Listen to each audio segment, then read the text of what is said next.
محبت government primary school میں آج اردو کا پرچہ تھا۔ اس کی ڈیوٹی 5ویں جماعت کے طلباء پر تھی۔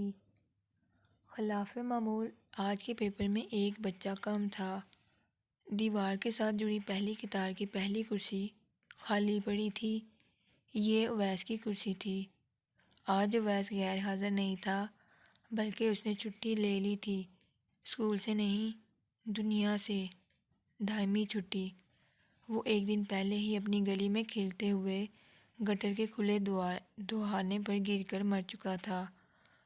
بدقسمت تھا، ورنہ اس کی کمیونٹی کے بچے میں بڑے ہو کر مخالف سیاسی پارٹی کے ہاتھوں شہید ہونے کی روایت تھی۔ بچے پورے انہکام سے پیپر حل کرنے میں مصروف تھے۔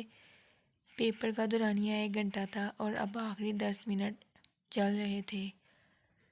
ٹہلتے ہوئے اس نے بچوں کے جوابات کا جائزہ لینا شروع کیا۔ تقریباً سبھی بچے آخری سوال کو نمٹا رہے تھے۔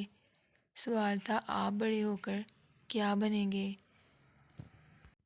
5ویں جماعت کے بچوں سے اسے کسی تخلیقی مضمون کی توقع کوئی امید نہیں تھی، لیکن وقت گزاری کو اس نے ان کے جوابی پرچوں پہ جھانکنا شروع کر دیا۔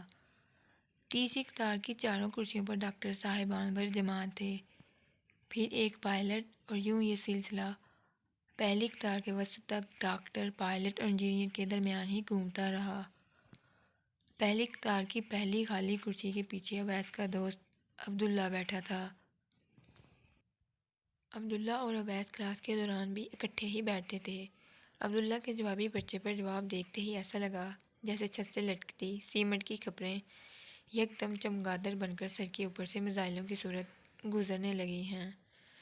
عبداللہ کا پرچہ کرسی کے دستے پر پڑا تھا اور اس کی سوجی ہوئی آنکھیں اس کی گود میں جمی ہوئی تھیں۔